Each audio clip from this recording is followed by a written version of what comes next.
के लिए 0.48, 0.46 and 0.44 respective grade of steel के हिसाब से हम लोग लिख सकते हैं। सेम चीज़ हम WSM के हिसाब से भी हम लोग WSM अगर डिजाइन करते हैं तो ये वाला सेक्शन होगा, ठीक है।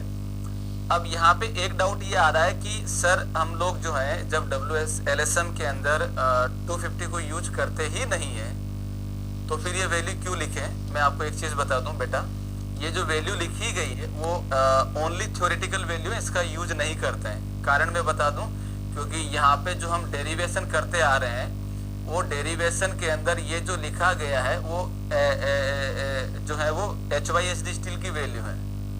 अगर मैं इसको माइल्ड स्टील के लिए डेराइव करता तो ये वैल्यू नहीं लिखते, ये नहीं लिखते तो यहाँ पे भी नहीं आता, रिजल्ट कुछ और बनता। सो that value is only for theoretical purpose, इतना ही ध्यान रखो आप लोग, ठीक है ना।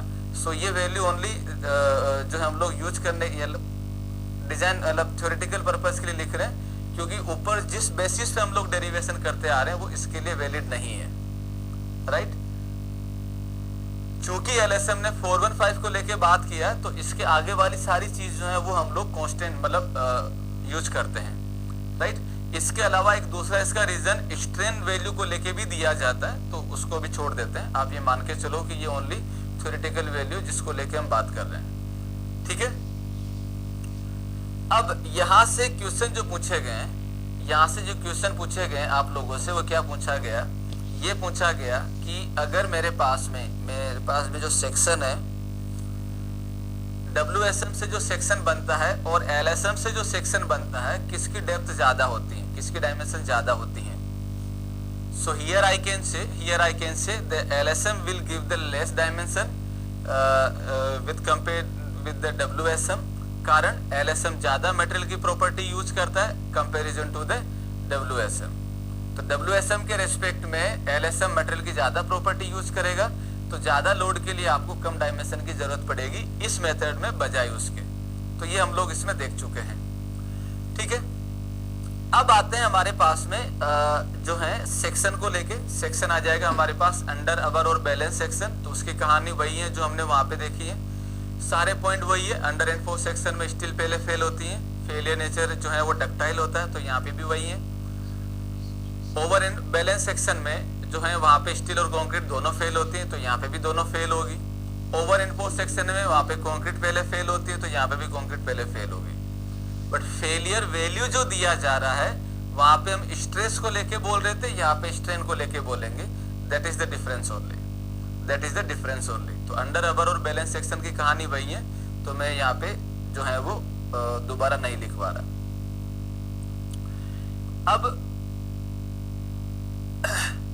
अब अगर हम यहाँ पे बात करें दोस्तों, तो पॉइंट ये आएगा कि मोमेंट ऑफ रेजिस्टेंस क्या होगा।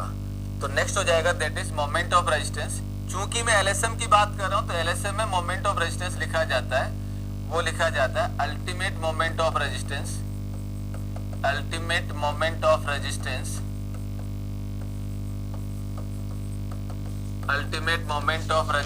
दैट इज द MU, ठीक है।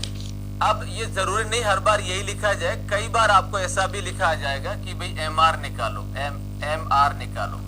एक्चुअल में वर्ड ये है, बाकी ये भी लिख सकते हैं, कोई इश्यू नहीं है। मोमेंट ऑफ रेजिस्टेंस निकालिए तो आप बता सकते हैं।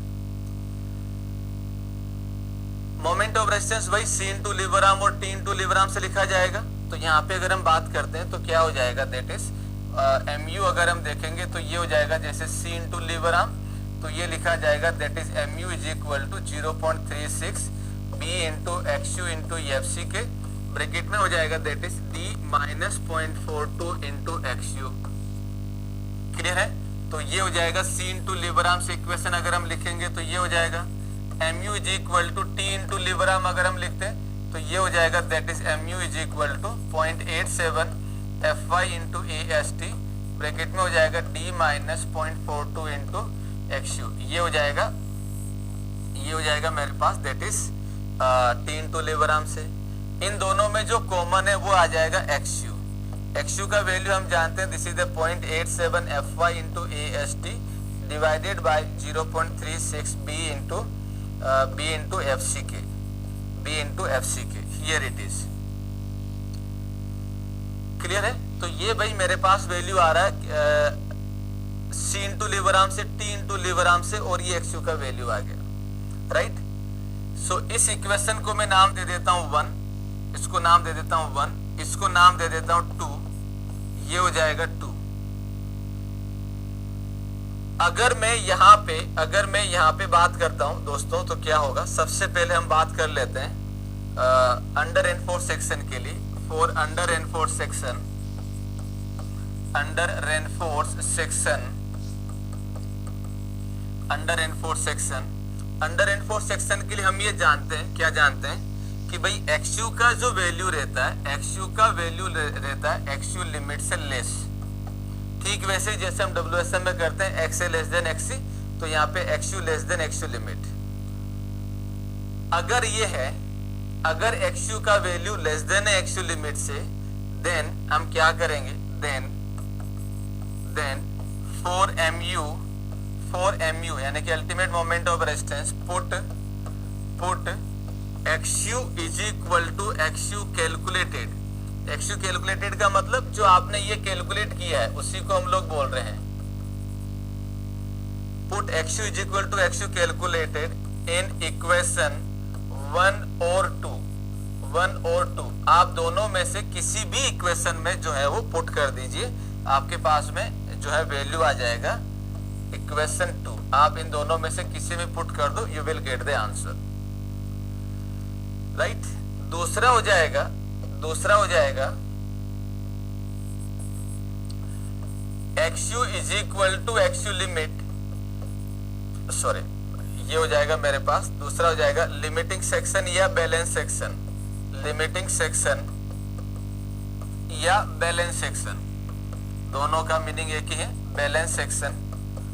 और इसमें मैं ये जानता हूं दैट इज क्या रहता है, इसमें ये जानता हूं ये क्या हो जाएगा, ये हो जाएगा मेरे पास दैट इज क्या रहता है, XU is equal to XU limit हो जाएगा, XU is equal to XU limit हो जाएगा। तो आप जो है एमयू के लिए, for MU, then for MU के लिए क्या करिए, put XU is equal to XU limit in equation 1 और 2। दोनों में से किसी भी इक्वेशन के अंदर आप जो है वो वैल्यू पुट कर सकते हैं, दोनों में से किसी भी इक्वेशन आप वैल्यू पुट कर सकते हैं, आपको एमयू मिल जाएगा, यानी कि एमयू लिमिट आ जाएगा, सिंपल सी बात है। तीसरा आता है मेरे पास, तीसरा आ जाएगा मेरे पास दैट इज क्या होगा, over enforce section, over enforce section, over enforce section. और ओवर एनफोर्स सेक्शन में एक्सयू का वैल्यू ज्यादा होता है एक्सयू लिमिट से, एक्सयू का वैल्यू ज्यादा होता है एक्सयू लिमिट से। तब एमयू अगर हमें निकालना है, एमयू अगर हमें निकालना है तो क्या लिखेंगे, then for MU put XU is equal to XU limit in equation 1 only,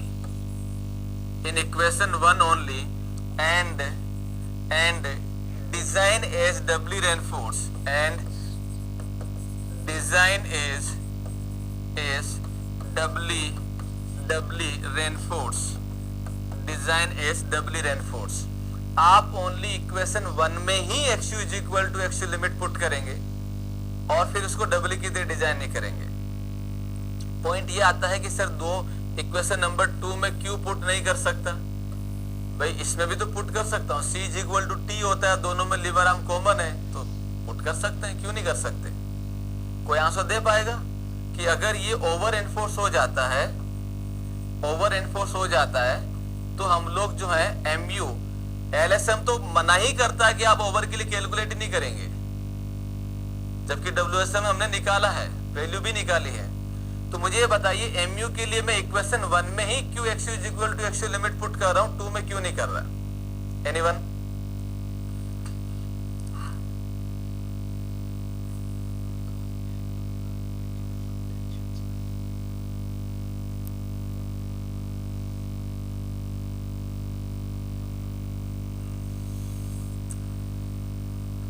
WSM में हेवी लोडेड स्ट्रक्चर बनता है, LSM में LS with respect to LSM at same load. बिल्कुल सही है राजन। चंदन का कहना है डेप्थ वाला नोट पॉइंट दिखा दीजिए। डेप्थ वाला कौन सा बेटा? आशीष कह रहा 700 डी नहीं होगा बेटा, के ही हो। के का वैल्यू में डी कहाँ जाएगा? अगर मैं डी लगा दूंगा तो फिर वो तो एक्चुअल लिमिट बन गया। प्रिंस मेरा क्वेश्चन ये है कि मैं ओनली 1 में ही क्यों पुट कर रहा हूँ MU? मैं ओनली 1 के अंदर ही XU का वैल्यू एक्चुअल लिमिट क्यों पुट कर रहा हूँ? मैं इसमें भी तो पुट करके वैल्यू निकाल सकता हूँ और बाद में ये भी तो लिख सकता हूँ कि भाई आप इसको ओवर की तरह डिजाइन कर, डबली की तरह डिजाइन कर लीजिए।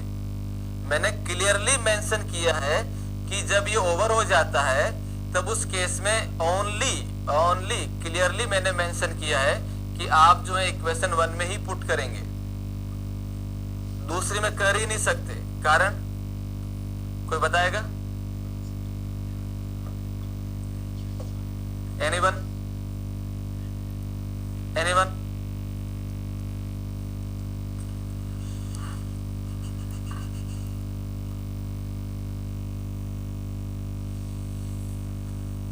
फटाफट करो, इसके बाद में क्वेश्चन करने हैं। ओवर एनफोर्स एक्सेप्टेबल नहीं है, already still is greater then in equation 2। चंदन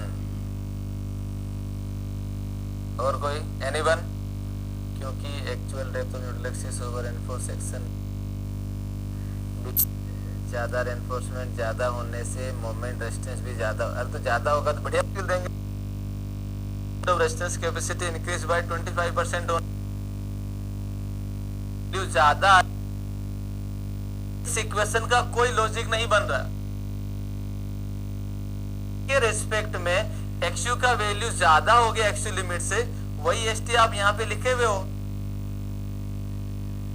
तो फिर इस इक्वेशन में यहां पे तो ओवर का स्टील है। क्या करते हैं, इससे हम लोग जो है लिमिटिंग मोमेंट निकाल लेते हैं और बाकी के लिए हम लोग 6 IS456 हो गया होगा एंड सेकंड के अंदर। ठीक है बेटा? तो इसमें हम क्या लिख देंगे, that is XU is equation 1 only. ये क्लियर हो गया होगा एंड डिजाइन के अंदर। ठीक है बेटा? तो इसमें हम क्या लिख देंगे, that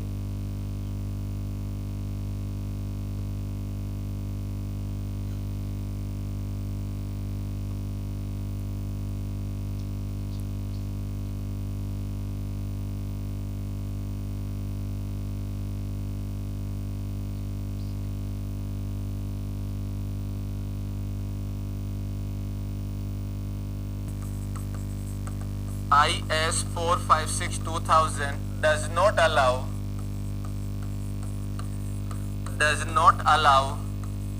to design over enforced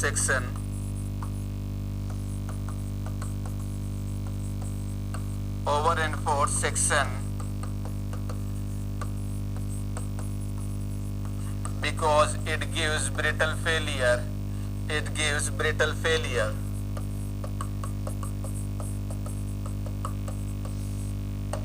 ठीक है, इसलिए हम लोग अलाउ नहीं करते हैं। कंक्रीट पहले फेल होता है और ये ब्रिटल फेलियर देता है। LSM पहले से सारी चीजें कंसीडर करा हुआ है, तो ये फालतू की चीजें अलाउ नहीं करता है। नोट करो। इसके बाद में हम लोग जो है प्रैक्टिस करते हैं क्वेश्चन की।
चलिए यहाँ से स्टार्ट करते हैं।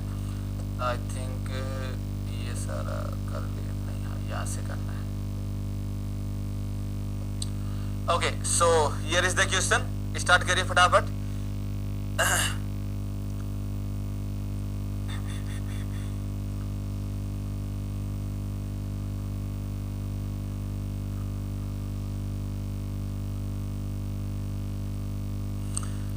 चलो, तो सब लोग सोल्व करना है सबको, और आंसर फटाफट टाइप करना है, फॉर्मेलिटी नहीं करना है ना, आप समझदार हैं। बाकी as per IS 456-2000 using working stress method WSM, modular ratio of M25, grade of concrete for permissible stress concrete due to the bending compression is 8.5 megapascal. आपसे पूछा गया मॉडुलर रेशियो कितना होगा, किसके लिए, M25 कंक्रीट के लिए। तो मॉडुलर रेशियो जो दिया जाता है IS 456 यानी कि NX की बात कर रहा है WSM से, तो ये होता है 280/3 sigma CBC।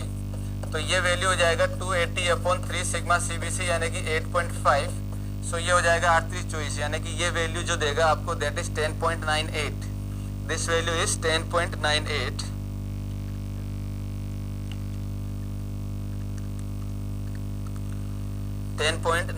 This is the B। Next question. Next question. 0.98. This is the B. तो ये वैल्यू हो जाएगा 2। चलो, तो सब लोग सोल्व करना है सबको, और आंसर फटाफट टाइप करना है, फॉर्मेलिटी नहीं करना है ना, आप समझदार हैं। बाकी as per IS 456-2000 using working stress method WSM, modular ratio of M25, grade of concrete for permissible stress concrete due to the bending compression is 8.5 megapascal। आपसे पूछा गया मॉडुलर रेशियो कितना होगा, किसके लिए, M25 कंक्रीट के लिए। तो मॉडुलर रेशियो जो दिया जाता है IS 456 यानी कि NX की बात कर रहा है WSM से, तो ये होता है 280/3 सिग्मा CBC। तो ये वैल्यू हो जाएगा 280/3 सिग्मा CBC यानी कि 8.5। सो ये हो जाएगा R3 चॉइस, यानी कि ये वैल्यू जो देगा आपको that is 10.98। This value is 10.98।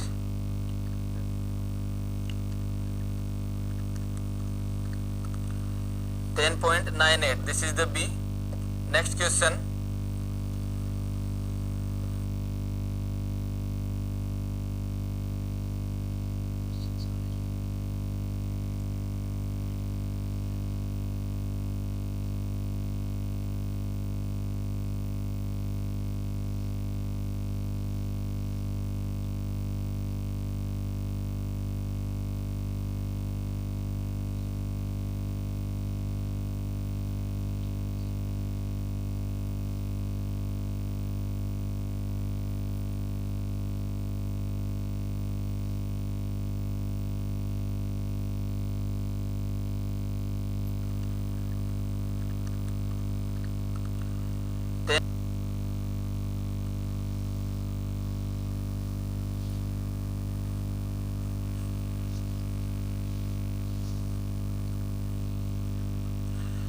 Next कह रहा है maximum permissible value of the organic solid in water use in the preparation of the concrete as per IS 456-2000।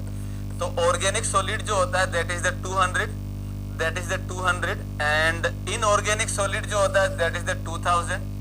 Inorganic solid जो होता है दैट इज द 2000। एक मिनट, इनऑर्गेनिक सॉलिड 3000 होता है, sorry, ये हो जाएगा इनऑर्गेनिक हो जाएगा ये, और ये होता है organic. This is the organic and 500 और 2000 जो होगा, 500 जो हो जाएगा क्लोराइड के, ये होगा क्लोराइड का लिमिट होगा और RCC का होगा, and this is the chloride limit for PCC।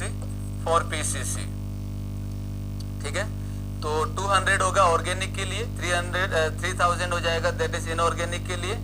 Chloride content RCC का हो जाएगा 500 and this value is the chloride content for PCC। सो ये 4 क्वेश्चन हो गए इसमें। नेक्स्ट वन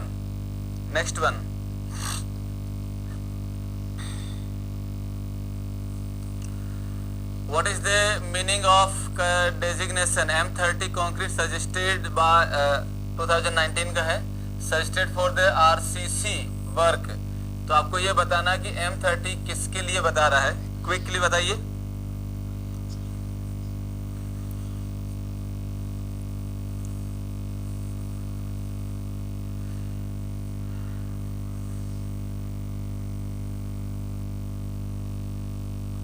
सो इसमें हो जाएगा, पहला स्टेटमेंट क्या कहता है, the mix characteristic compressive strength of 100 mm size, गलत, 100 का नहीं होता है। Mix characteristic strength characteristic compressive strength of 150 mm size cube at 365 days, ये गलत। Mix characteristic compressive strength of 150 mm cube at 28 days is 300 newton per mm square.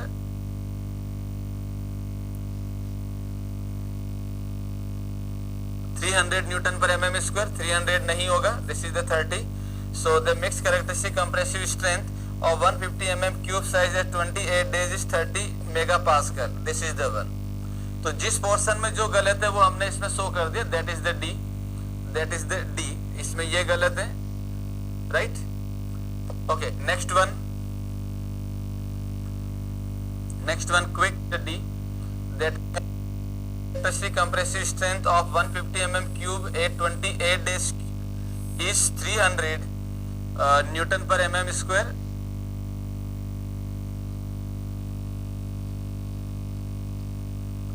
Newton per mm square, 300 नहीं होगा, this is the 30। So the mix characteristic compressive strength of 150 mm cube size at 28 days is 30 mega pascal, this is the one. तो जिस portion में जो गलत है वो हमने इसमें शो कर दिया, that is the D, that is the D, इसमें ये गलत है, right. Okay, next one quick,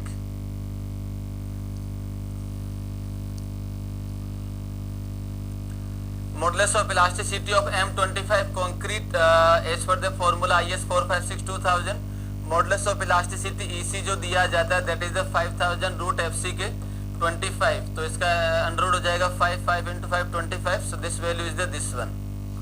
calculator use rarely करना है, ठीक है ना, तो ये हो जाएगा 20,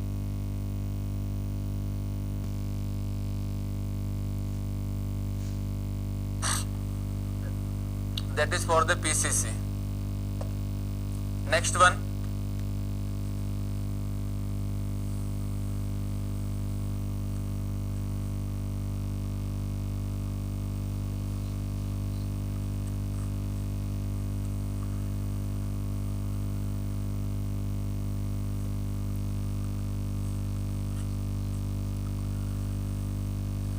what must be the minimum grade of concrete to be used for a RCC structural element which expose to extreme exposure condition। Extreme exposure condition का मतलब सबसे लास्ट वाले का क्या हो जाएगा, तो ये हम जानते हैं 20, 25, 30, 35 एंड 40 ये होता है। ये mild, moderate, severe, very severe और एक्सट्रीम कंडीशन, तो एक्सट्रीम के लिए हो जाएगा 40, सो this is the 40। Next one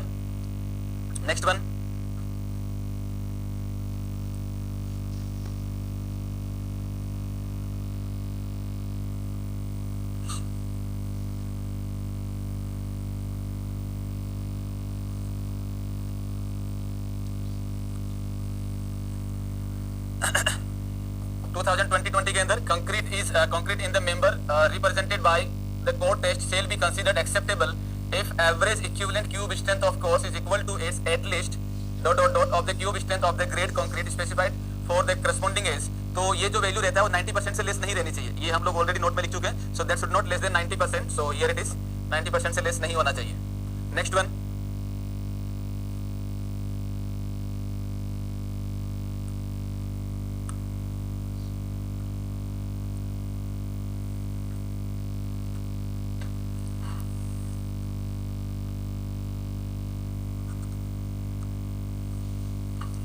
'The relation between modulus of rupture of concrete and characteristic compressive strength is modulus of rupture माने FCR और FCR क्या होता है, that is the 0.7 root FC के 0.7 root FC के, where it is, here it is, so this is the answer।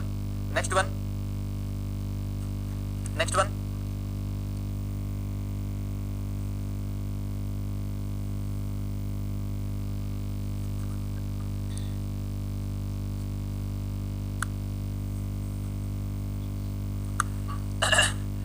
हो जाएगा what is the minimum cement content for a reinforced concrete structural member subjected to moderate exposure. Moderate exposure की बात कर रहे हैं। Condition as per IS 456/2000 assume 20 mm nominal size of aggregate, मतलब जो table में डेटा दिया वही लिखना है, प्लस माइनस कुछ नहीं करना है। सो हम ये जानते हैं माइल्ड के लिए 300, मॉडरेट के लिए 300, देन 320, देन ये बढ़ता जाता है। So that value is the 300, that value is the 300। Next one,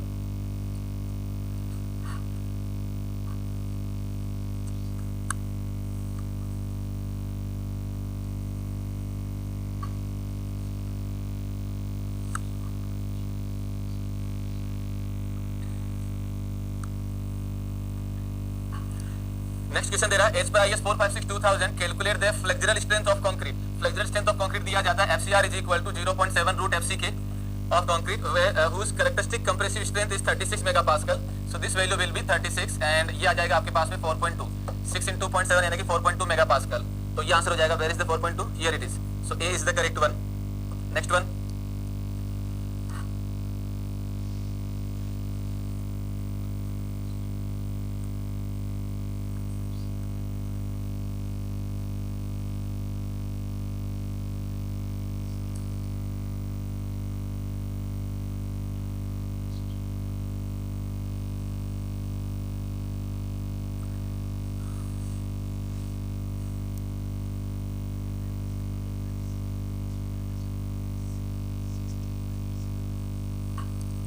आगे क्वेश्चन क्या है, calculate the target mean compressive strength. Target mean compressive strength का मतलब हो जाएगा FM 828 days curing M20 grade of concrete as per IS 10262। ये same वही है जो हमने वैल्यू लिखा है। स्टैंडर्ड डेविएशन इज 4, ये तो सारा दे ही दिया, इसमें क्या प्रॉब्लम है। FCK is equal to FM minus 1.65 sigma. हमसे FM पूछा तो FM इज इक्वल टू ये हो जाएगा FCK plus 1.65 sigma. FCK is the 20, so this is the 20 plus 1.65 into 4, so that is the 26.6 megapascal, so A is the correct one। next one,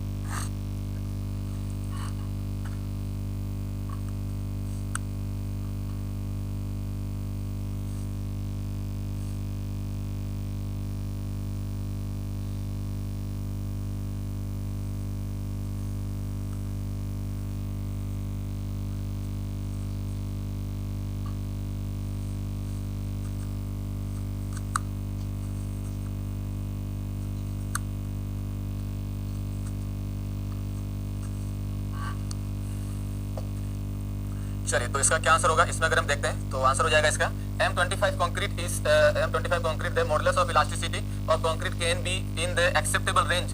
range के लिए बात कर रहे हैं तो सबसे पहले हम FCK EC निकाल लेते हैं। EC होता है 5000 रूट FCK और ये हो जाएगा 5000 दिस इज द 25 यानी कि ये वैल्यू आ जाएगा 25000 मेगापास्कल। रेंज के लिए पूछा तो हम ये जानते हैं कि EC का वैल्यू जो है should not vary by plus minus 20%। इसी का जो वैल्यू होता है वो 20% से ज्यादा वेरी नहीं करना चाहिए। तो ये जो वैल्यू आया है इसका अगर मैं 20% निकालता हूं तो इसका 20% हो जाएगा मेरे पास में 5000। तो ये 25000 में से माइनस 20% और प्लस 20% दोनों कर दो। तो यहाँ पे अगर मैं लिखूंगा तो दिस इज द 2500, इसमें से माइनस करूंगा 20%, तो माइनस करूंगा तो ये आ जाएगा दिस इज द 20000, इधर प्लस करूंगा 20% तो ये वैल्यू आ जाएगा 30000। सो द एक्सेप्टेबल रेंज जो होगा वो यहाँ से लेके यहाँ तक वैल्यू होगा। So the correct option is A option, it is the A option. ठीक है, तो दिस इज द एक्सप्लेनेशन। अच्छा ये JN के लिए है, अब धीरे धीरे वैल्यू मतलब लेवल अच्छा भी हो रहा है, 2-3 चीजें एक साथ पूछ रहा है। ठीक है, नेक्स्ट वन ये कर लेना, ये एक्सपोजर वाले क्वेश्चन हटा देते हैं, अब ये कर लोगे आप। हाँ ये बताओ, वो छोड़ो उनको, एक्सपोजर कंडीशन आप कर सकते हो, नोट इश्यू।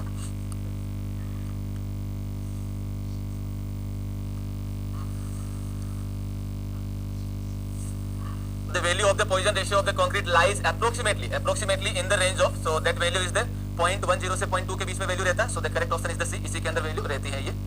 नेक्स्ट वन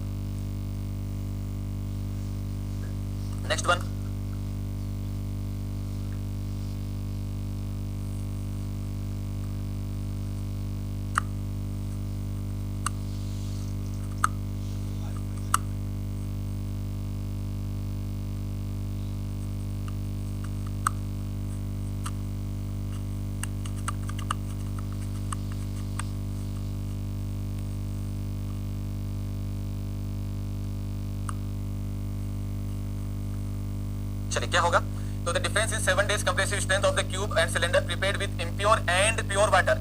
तो हम ये बोलते हैं कि प्योर और इम्प्योर वाटर की जो स्ट्रेंथ है वो किससे वेरी नहीं करनी चाहिए, that should not vary by the 10%। ये वैल्यू हम लोग पॉइंट के अंदर लिख भी चुके हैं कि भाई strength of 28 days sorry strength of cube जो क्यूब बनाते हैं 150 mm का, जिसको हम लोग इम्प्योर वाटर से यानी कि प्रपोज वाटर से जो बनाते हैं, उसकी स्ट्रेंथ 90% से कम नहीं होनी चाहिए जो डिस्टिल्ड यानी कि प्योर वाटर से बना है। So that should not less than by 10%। Answer ये हम लोग अभी देख चुके हैं। ऑर्गेनिक मैटर के लिए 2000 होगा, इनऑर्गेनिक के लिए 3000 होगा। ये हम देखे हुए, इसको छोड़ो, ये वापस आ गई। हाँ ये बताओ, यहां से करो।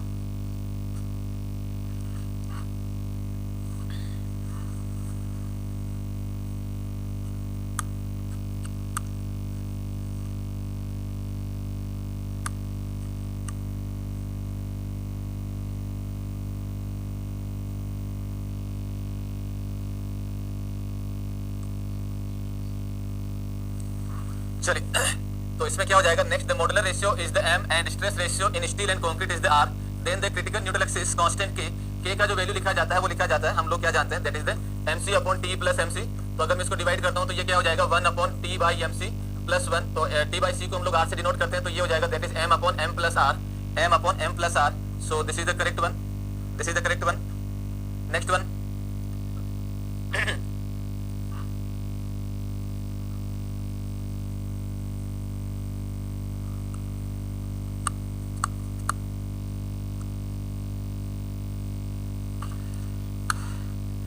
in a singly reinforced beam if the permissible stress in concrete reaches earlier than the permissible stress in steel, यानी कि स्टील में स्ट्रेसेस पहुंचने से पहले कंक्रीट में स्ट्रेसेस पहुंच जा रही है, परमिसिबल तक पहुंच जा रही है, माने कंक्रीट पहले फेल हो रहा है।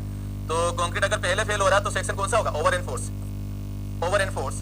ठीक है, इसी क्वेश्चन को अगर मैं बोल देता अर्लियर की बजाय लिख देता आफ्टर, आफ्टर लिख देता, मान लो इसी क्वेश्चन में एक वर्ड चेंज कर देता हूं, मैंने अर्लियर की जगह लिख दिया आफ्टर, यानी कि कंक्रीट में स्ट्रेसेस पहुंचने के बाद, नहीं आफ्टर नहीं, फिर ये लैंग्वेज थोड़ी बदलनी पड़ेगी, इसको ऐसे ही रखो।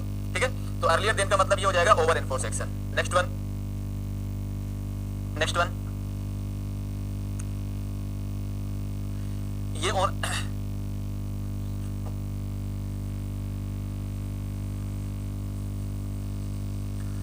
if the area of tension reinforcement provided is less than AST provide is less than the required balance of section AST balance, तो ये तो अंडर हो गया, ये तो हम आराम से देखे हुए, कहाँ गया, अंडर हो गया, इसमें तो है नहीं। जैसे जैसे क्वेश्चन बोलता जा रहा है वैसे वैसे या तो अंडरलाइन कर लो या नोटेशन लिख लो रफ नोटबुक में, ताकि आप ऑटोमेटिकली क्लियर हो जाएगा। नेक्स्ट वन,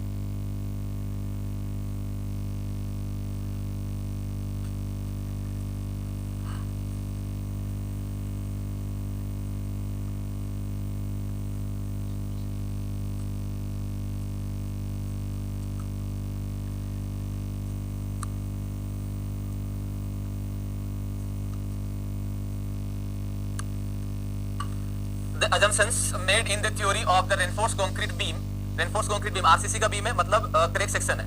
ठीक है, तो all the tensile stresses are taken up by the steel reinforcement only, बिल्कुल सही है, क्योंकि RCC स्टील लगा रहा हूं तो क्रैक हुआ तभी तो लगाया हूं। Steel and concrete are stress within the elastic limit, that also the true WSM में, and there is sufficient bond between steel and concrete, that's 100% true. ये तो है ही, जहां RCC लिखा जा रहा है वहां पे इसका सेटिस्फाई होना मैंडेटरी है, अगर बॉन्ड प्रॉपर नहीं बना तो फिर स्टील का कोई लॉजिक नहीं होता है। ठीक है, तो all options are correct. Next one, ये क्या है, नॉमिनल कवर, हाँ बता दो चलो।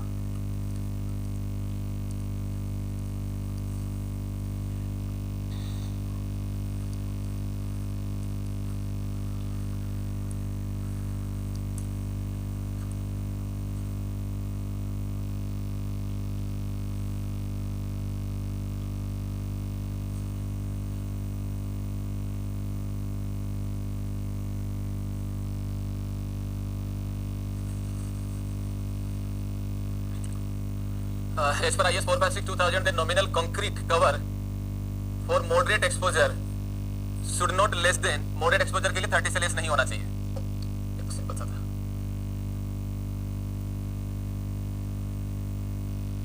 बताइए क्या होगा,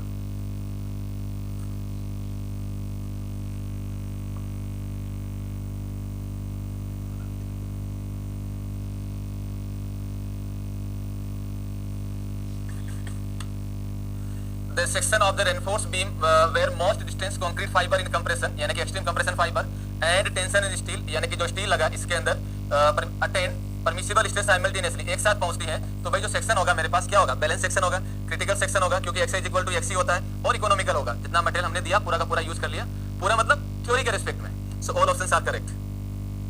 next one, Ashish Kumar A नहीं होगा, इसका जो है वो डी होगा।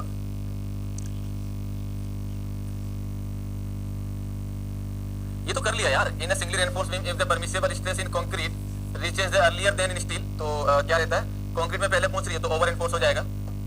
हाँ ये बताओ 2018 क्वेश्चन ये बोल रहा था कि सर नोटेशन करने नहीं करने, so now look at this, चीजें पूछी जा रही है उससे रिलेटेड भी।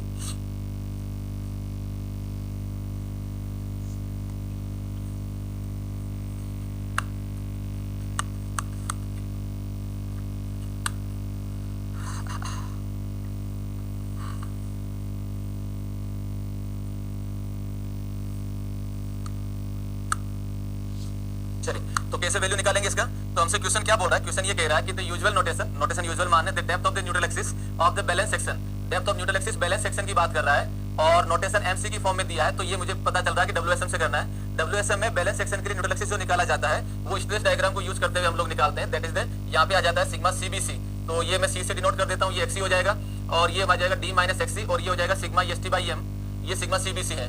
अब यूजुअल नोटेशन ले लेते हैं इसके हिसाब से जो दे रखा है, दैट इज सिग्मा सीबीसी को सी से डिनोट कर दिया, एक्सी को मैंने एन से डिनोट कर दिया, ये एन हो गया, सिग्मा एस टी हो गया, तो ये हो गया मेरे पास में डायग्राम क्या बन गया, C N D minus N T by N.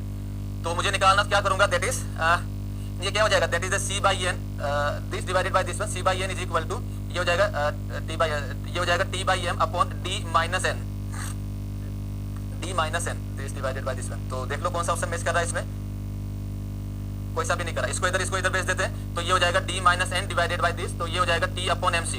अब देखो कोई मैच करा D minus N upon N T upon M C, that B option is the correct one, B option is the correct one. इससे हमने ये देख लिया, तो ये ऑप्शन के हिसाब से हमें देख के कर लेना है, राइट। तो ये ध्यान रखना नोटेशन आपको इस तरीके से है और ये जेईएन की ही है, तो आप ये नहीं बोल सकते कि नहीं करना है। हाँ ये देखो, हालांकि ये जो है वो आपके पार्ट में नहीं है, but it's okay.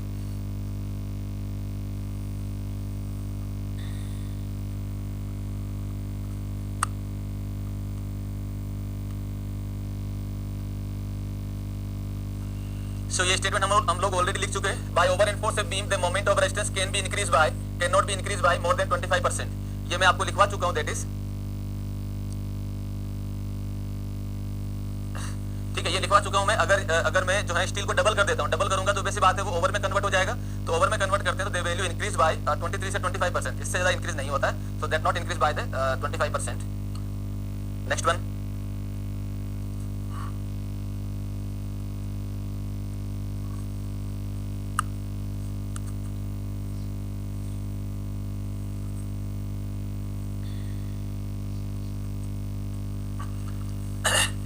and n are the effective depth and the depth of the neutral axis respectively of a singly reinforced beam, the lever arm is, lever arm क्या होता है, d minus xa by 3।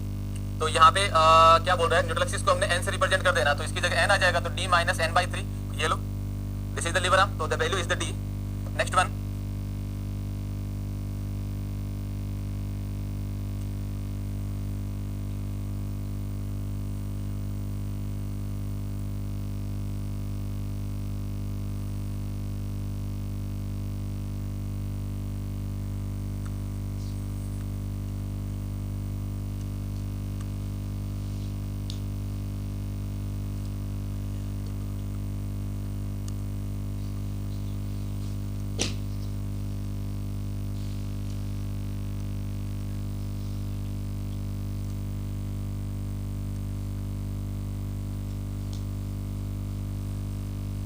क्या कह रहा है, next question हो जाएगा 2018 का।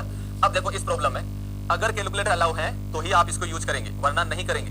अगर कैलकुलेटर अलाउ है तो इसको सोल्व करेंगे, कारण क्या है कि इसको सॉल्यूशन आप लोग जो है आप जानते जरूर है, लेकिन गिवन टाइम में कर नहीं पाएंगे। कैसे, अगर मुझे क्या बोल रहा है, singly reinforced concrete beam 25 centimetre width, तो ये मैं लिख देता हूं 250 mm, सेंटीमीटर में mm में कन्वर्ट कर दिया, 700 mm इफेक्टिव डेप्थ, तो d is equal to 700 mm provided with 18.75 mm cm square steel, तो as हो जाएगा मेरे पास, that is 1875 mm square. Modular ratio m equal to 15। हमें निकालना डेप्थ ऑफ न्यूट्रल एक्सिस यानी कि xa का वैल्यू निकालना है, तो सिंगली रेनफोर्स के लिए xa होता है, that is b into xa square by 2 is equal to m into ast d minus xa। Put करेंगे तो ये हो जाएगा 250 into xa का square by 2 is equal to 15 into 1875 into 700 minus xa। When will you solve this, then you will get xa is equal to 300 mm, centimetre में convert करोगे तो ये हो जाएगा 30 cm। सो ये कैलकुलेटर यूज करना पड़ेगा, या रफ कैलकुलेशन करोगे तो टाइम लगेगा। तो ऐसा कोई प्रॉब्लम अगर आता है पेपर में तो उसको मार्क कर दो कि लेटर ऑन अगर टाइम रहता है तो उसको जो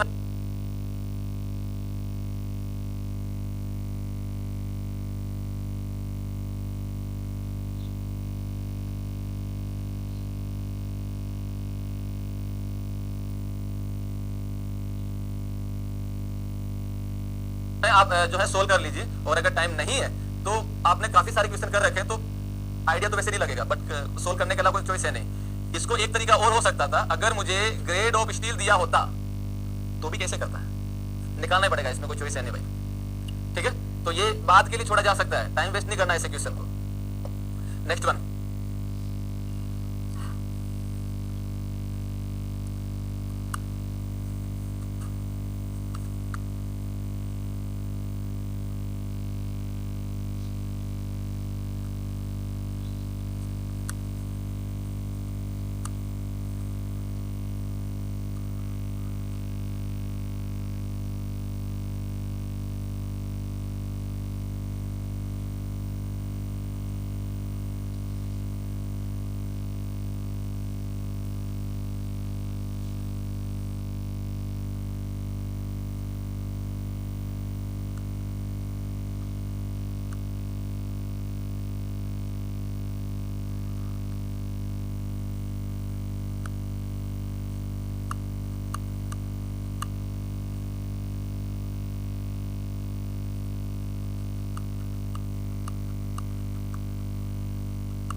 हाँ, जिसका क्या आंसर होगा। अब इस क्वेश्चन में क्या बोल रहा है आपको, if the neutral axis of the T beam is below the slab, below the slab. अब यहाँ पे अगर मैं बात करता हूँ दोस्तों, तो मेरे पास में ये हो जाएगा बिलो द स्लैब को मैं अगर मैं यहाँ पे मानता हूँ एज इट इज, अगर मैं यहाँ पे मानता हूँ at the bottom of the slab, और एक में मान लेता हूँ इन द वेब, एक में मान लेता हूँ इन द वेब, तो यहाँ पे बोल रहा है below the slab, below the slab को मैं यहाँ पे और यहाँ पे कहीं पे मान सकता हूँ, तो मैं इसके रिस्पेक्ट में बात कर रहा हूँ। The relationship between the flange width B, flange width B, depth of the neutral axis n, depth of the neutral axis n, thickness of the slab ds, this is the ds, effective depth of the beam d, effective depth of the beam d, gross area of the steel is 80, this is the at, and modular ratio is the m, it is the m into ast, state would be। तो आपको relation बताना है तो क्या होगा हमें इसका relation बताना है, तो depth of neutral axis is n, तो क्या लिखेंगे, ये हम लोग लिखेंगे actual depth of neutral axis का रिलेशन लिख देते हैं, तो area b into ds into हाँ। अब यहाँ पे अगर मैं ये लिखता हूँ n माइनस, एक मिनट, अगर मैं इसके लिए इक्वेशन लिखूंगा तो क्या हो जाएगा, दैट इज ये हो जाएगा मेरे पास में n minus ds by 2 is equal to m into ast d minus xa, यानी कि ये हो जाएगा मेरे पास d माइनस xa। और ये अब देखो यहाँ पे पॉइंट ये है दोस्तों कि अगर मैं यहाँ पे एज इट इज यहाँ पे मान रहा हूँ, तो मैं यहाँ पे इस वाले टर्म्स के अंदर n माइनस ds लिख रहा हूँ, तो n का वैल्यू अगर मैं ds के बराबर लेता हूँ तो ये वैल्यू साफ साफ यहाँ पे आ जाएगा, ये इक्वेशन होगी, हाफ ऑफ द एरिया से जो है वो कर जाएगा। और अगर मैं इसको न्यूट्रल एक्सिस को यहाँ पे मानता हूं तो मुझे वेव का एरिया भी ऐड करना पड़ेगा, then what is your answer. तो इन दोनों में पॉसिबल आंसर हो सकता है, तो इन दोनों के अंदर आंसर होगा, करेक्ट है। तो ये अगर मैं यहाँ पे मान लेता हूँ इस जगह, तो ये हो जाएगा n माइनस ds बाई 2, तो ये हो जाएगा दिस वन। अगर ये बिलो द स्लैब, या इसको मैं बोल देता कि ये वेव के अंदर है, तो वेव के अंदर होता तो फिर वेव वाला पोर्शन इसमें ऐड हो जाता, so that C is the answer, इसका हो जाएगा। क्लियर है, चलिए next one. This is the last question. Rest we'll discuss in tomorrow. If the modular ratio is the m, steel ratio is the r, overall depth of a beam is the d. Overall depth. The depth of the critical neutral axis of the beam is. ये overall depth बोल रहा है. Is it okay? अगर ये effective depth होता, तब तो मेरे पास में आंसर हो जाता xc is equal to k into d, जहाँ पे k का वैल्यू होता m upon m plus r into d। लेकिन ये बोल क्या रहा है कि this is the overall depth of the beam is the D, तो भाई ये तो ओवरऑल नहीं है, ये तो इफेक्टिव है, तो फिर नन ऑफ दीज होगा इसका आंसर। इट में भी या तो टाइपिंग एरर है या फिर क्वेश्चन गलत है फिर। क्लियर है, तो यहाँ पे जो है वो वैल्यू, अगर मैं इसको स्टेटमेंट को अगर मैं सही, ये अगर इफेक्टिव होता तब तो ये आंसर ठीक होता, ये इफेक्टिव होगा तो, ये इफेक्टिव होगा तो, ठीक है। चलिए, सो मैं भी टाइपिंग एरर रहा हो है ना कुछ, और अगर नहीं है, अगर ये टाइपिंग एरर नहीं है, क्वेश्चन में आ रहा है, तब तो फिर डी ऑप्शन ठीक है, क्योंकि ये डी इफेक्टिव है, ओवरऑल नहीं है। क्लियर है, चलिए, सो आज की क्लास के लिए इतना ही, विल मीट टुमारो। और कल की क्लास में हम लोग जो है WSM तक पूरा जो भी रहा वो डिस्कशन करेंगे। ये बिल्कुल basic question, note it down फटाफट, इसको नोट करिए, फिर आगे इसको सोल्व करते हैं क्या और कैसे होगा। लुक एट दिस, फटाफट नोट करो इसको। कैलकुलेट द MR भी लिखा आ सकता, तो MU भी लिखा आ सकता, not a big issue. For a singly reinforced beam 400 into 550 mm effective depth is reinforced with case 1 4 bar 16 mm dia and case 2 6 bar 25 mm dia Case 3, need to calculate the MU limit and the limiting area of steel. Calculate and take M25 concrete and Fe415 steel. Note करिए फटाफट इसको, then we'll move on the proper solution.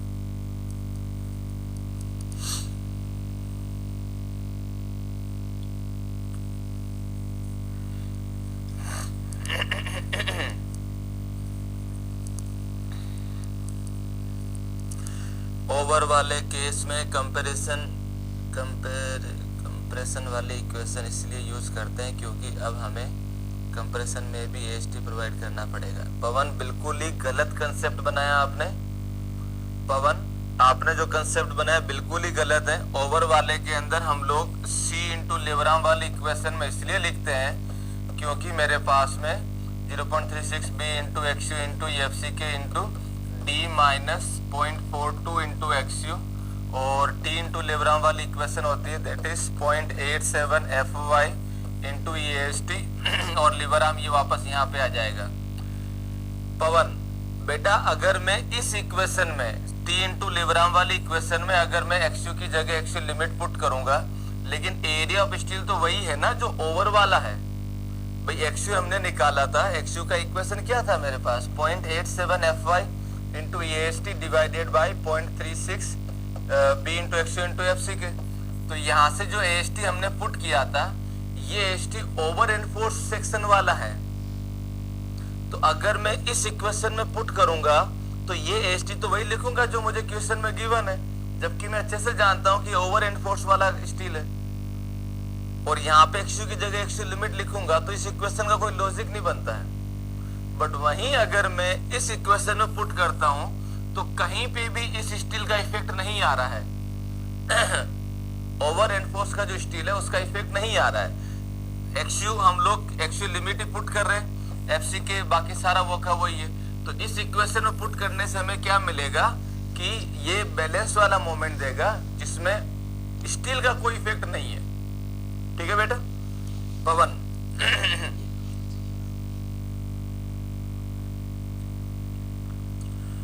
Shubham sir, XU calculated का कोई काम ही नहीं पड़ रहा है।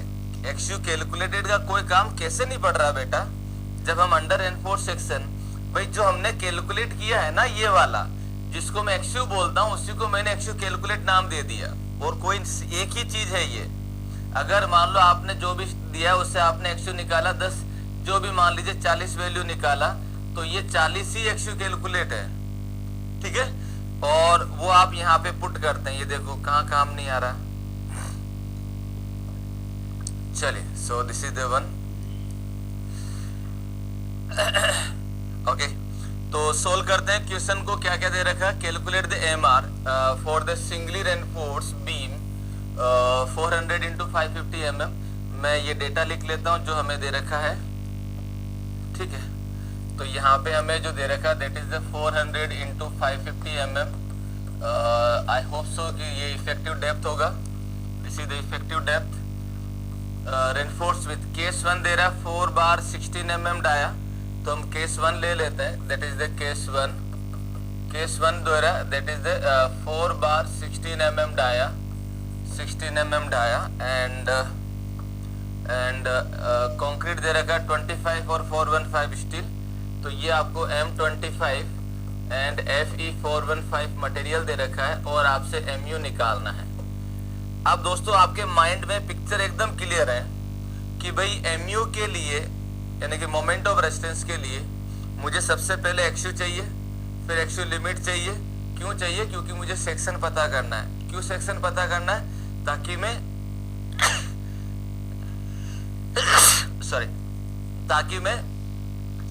XU का वैल्यू पुट कर सकूं। तो ये माइंड के अंदर पिक्चर क्लियर है।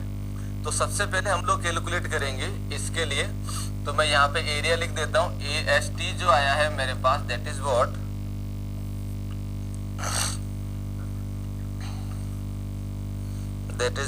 4 into pi by 4 into 16 का square. So this value is 804.25.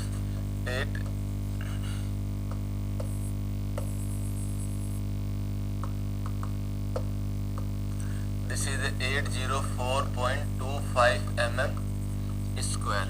ठीक है, तो पहला स्टेप हो जाएगा इसमें calculate XU, calculate XU calculate XU, और एक्सयू इज इक्वल टू दिया जाएगा that is 0.87 FY into AST divided by 0.36 B into EFC के।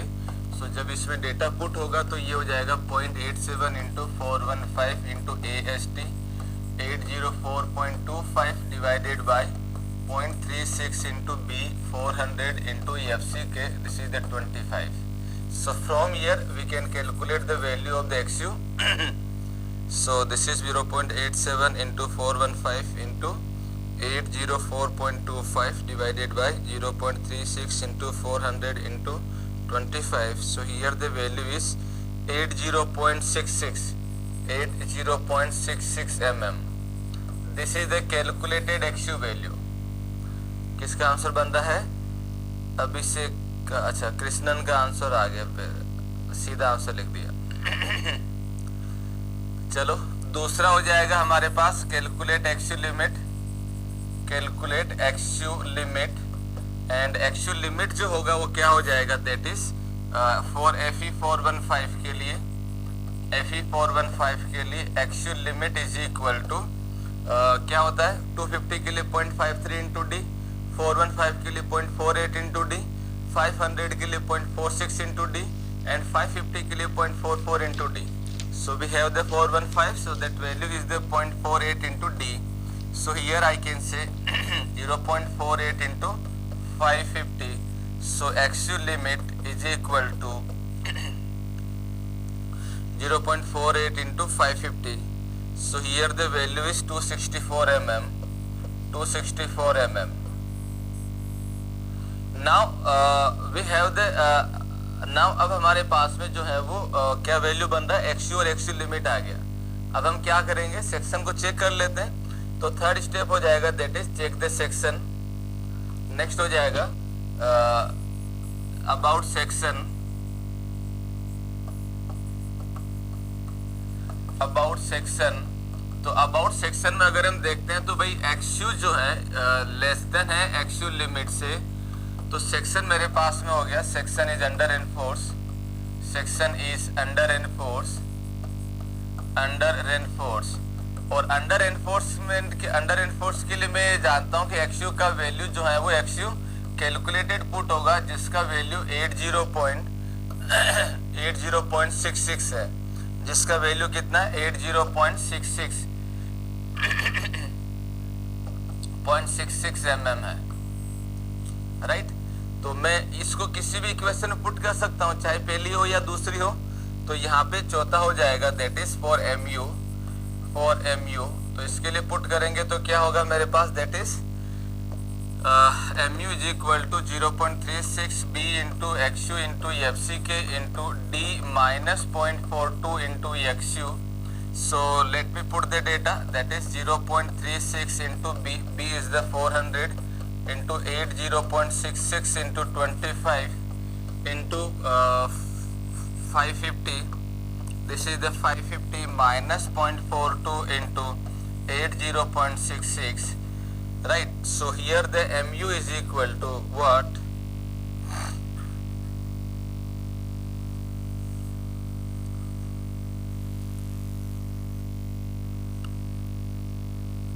0.36 into 400 into 80.66 into 25 into 550 minus 0.42 into 80.66. So that value is 149.887, 149.87 kilo newton metre. So this is the MU जो आपसे पूछा गया है। Clear है? चलो, तो ये हो गया आपके पास में केस 1 जो आपको सोल्व करना है। लिखो फटाफट, जिसका केस 1 हो गया वो केस 2 सोल्व करें। काजल, ठीक है। FU का रोल नहीं है, तो जो वैल्यू लिखा रहेगा दैट कहा गया कृष्णन,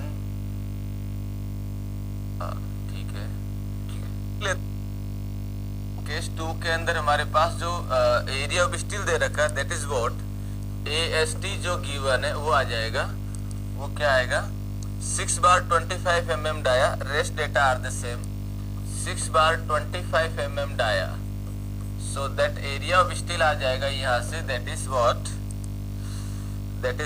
ये आ जाएगा 6 बार 6 इंटू पाई बाई 4 इंटू 25 का square, 6 bar 25 mm dia 2945.24 mm square. तो यहाँ से पहले हम लोग कैलकुलेट कर लेते हैं XU फॉर XU, तो मैं सीधा वैल्यू पुट करूंगा, अब need not to be right again and again formulation 0.87 FY का वैल्यू हो जाएगा 415 into 2945.24 divided by 0.36 into B 400 into FC K, this is the 25, so that value is 0.87 into 415 into 2945.24 divided by 0.36 into B into 0 into X into X, ये हो जाएगा 25, so that value is 295.38 mm, और दूसरा हो जाएगा that is the actual limit for actual limit, तो actual limit हम लोग जानते हैं, एक्चुअल लिमिट हो जाएगा that is 0.48 into 550, so that value is the 264 mm। तीसरा हो जाएगा अबाउट सेक्शन, तो ये हो जाएगा यहाँ से XU greater than actual limit, so section is over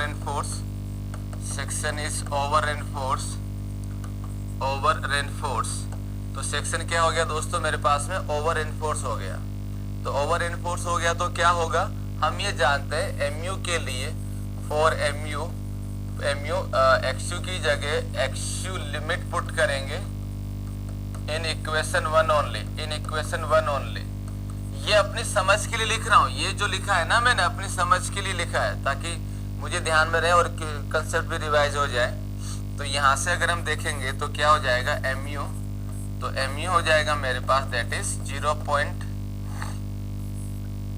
so that MU is equal to 0.36 into B का वैल्यू हो जाएगा 400, 0.36 B इंटू XU, एक मिनट इसकी इक्वेशन लिख देना सही रहेगा, 0.36 into B into XU into FC के into D minus 0.42 into XU, और हम क्या करेंगे यहाँ पे इसकी जगह एक्चुअल लिमिट पुट करेंगे और इसकी जगह भी एक्चुअल लिमिट पुट करेंगे, दैट्स ऑल। तो इसे पुट कर देते हैं, तो यहाँ से आ जाएगा MU limit is equal to that is the 0.36 into B 400 into actual limit 264 into 25 into D 550 minus 0.42 into 264, so here I can write the equation MU limit is equal to 0.36 into 400 into 264 into 25 into 550 minus 0.42 into 264, so that value is 417.34 kilo Newton meter. Here it is. This is the case 2. तो किस का बना, over enforce actual limit होगी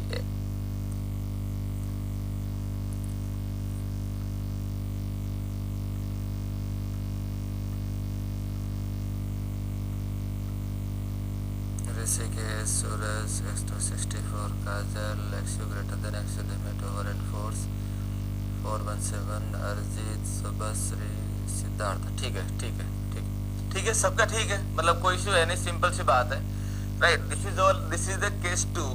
now अब अगर हम बात करें तो केस 2, अच्छा एक मिनट पूरा नहीं हुआ, ये हो गया, एंड यहाँ पे एक मेंशन करो, and the section is design as, and the section is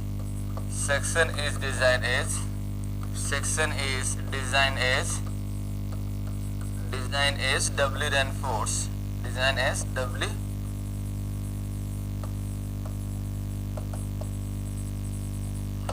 ये मेंशन कर दो यहाँ पे, सेक्शन जो होगा वो डबली रेनफोर्स की तरह डिजाइन होगा, क्योंकि हम मटेरियल को पूरा परफेक्टली यूज नहीं उसमें हो रहा है, ठीक है।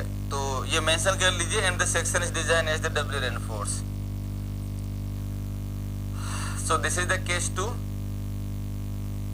नाउ ये हमारे पास में केस 2 का हो गया।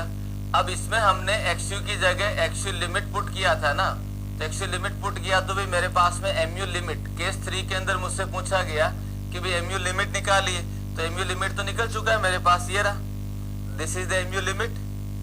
तो अगर मैं केस 3 के लिए बात करूंगा तो केस 3 में क्या हो जाएगा, केस 3 के लिए अगर मैं बात करूंगा तो केस 3 में हो जाएगा दैट इज एमयू लिमिट। तो पहला पूछ रहा है मुझसे एमयू लिमिट, तो ये मैं निकाल चुका हूं, that is 417.34 kilo newton metre.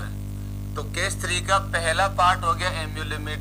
दूसरा पार्ट आपसे क्या पूछ रहा है, दूसरा पार्ट आपसे पूछ रहा है that is limiting area of steel. तो भाई एरिया ऑफ स्टील किस में आ रहा है, 3 टू लिब्राम वाली इक्वेशन में। तो यहाँ पे हमारे पास क्या हो जाएगा, हमारा मकसद है एएसटी लिमिट का वैल्यू निकालना, ठीक है, for AST limit.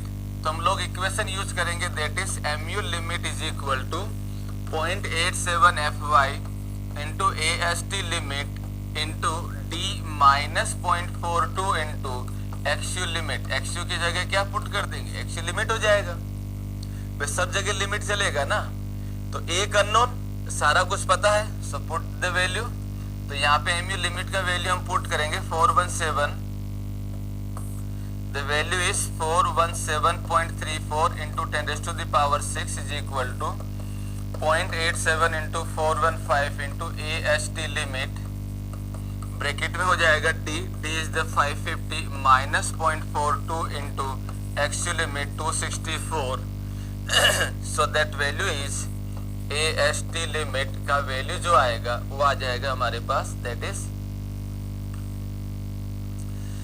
417.34 E6 is equal to 0.87 into 415 into A unknown हो गया into D 550 minus 0.42 into 264। So the answer is, इसको सोल्व करेंगे 2632.32 mm स्क्वायर।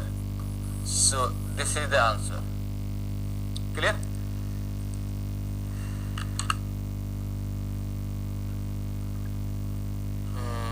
चलो चंदन 417, ठीक है। स्टेप 4 समझा दो केस 2 में। ये लाइन क्यों लिख रहे हैं हम लोग, the section is design as the doubly reinforce.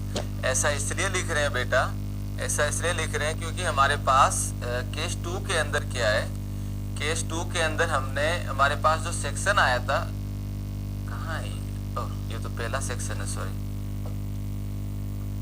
ये रहा, हाँ केस 2।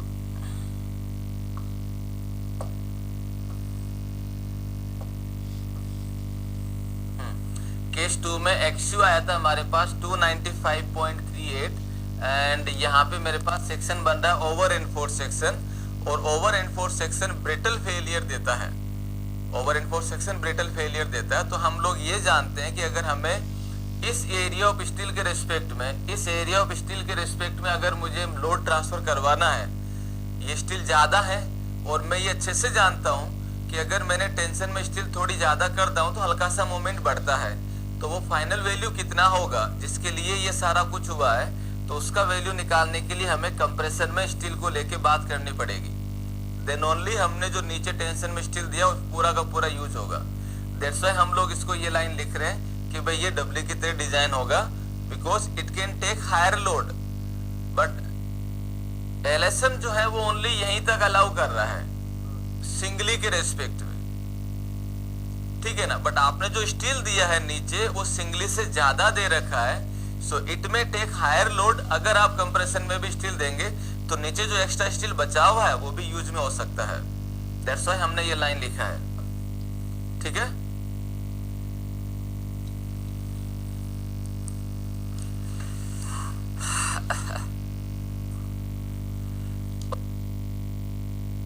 कितना होगा वो आपको निकालना है, एएसटी लिमिट आपको निकालना है। ये आपसे पूछा गया है तो इसमें आपने क्या किया, एमयू लिमिट तो ऑलरेडी आप लोग निकाले हुए हैं, लुक एट दिस। तो आपने डायरेक्टली लिख दिया कि भाई एमयू लिमिट तो इतना होगा। अब इस मोमेंट के रेस्पेक्ट में कितना स्टील हम लोग दे रहे हैं, तो ये लिमिट मोमेंट है तो लिमिटिंग स्टील होगा। तो हमने जिस इक्वेशन में एएसटी आ रहा है उसको लिख दिया, टी इंटू लिब्राम वाली इक्वेशन। तो यहां से हमने एएसटी निकाल लिया विशाल, ठीक है बेटा।